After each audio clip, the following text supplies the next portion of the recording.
Time now for Eyewitness News. Call 12 for action. We've all been there. The phone rings during dinner or when you're putting the kids to bed and it's a telemarketer. But thanks to caller ID, we can ignore them, right? Not so much anymore. Problem solver Susan Hogan shows us now with a warning about caller ID spoofing.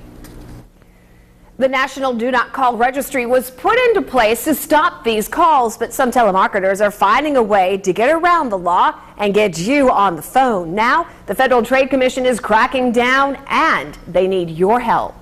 Lindy Rochelle has always been dialed into the National Do Not Call Registry, but about 2 times a week, a telemarketer rings her home. You're prepared for a business call.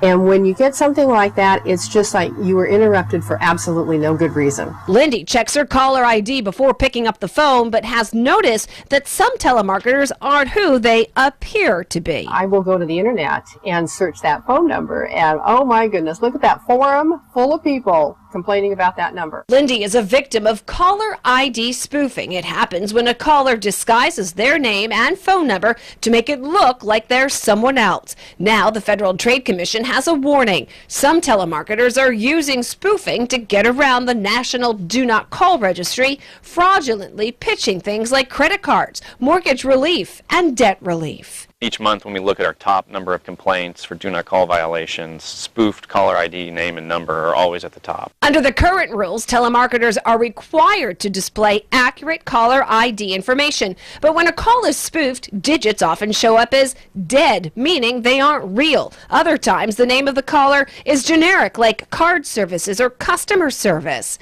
They use the name or a number of a recognizable national brand or organization to give themselves a veil of legitimacy. That's why the Privacy Rights Clearinghouse says it's important to keep a log of the spoofs you receive, then report what you find to the FTC. We've already brought nearly a dozen cases against companies that are engaged in caller ID spoofing. You can file a complaint with the FTC by logging on to our website at WPRI.com. Meantime, the FTC recommends reaching out to your state attorney general or the phone company.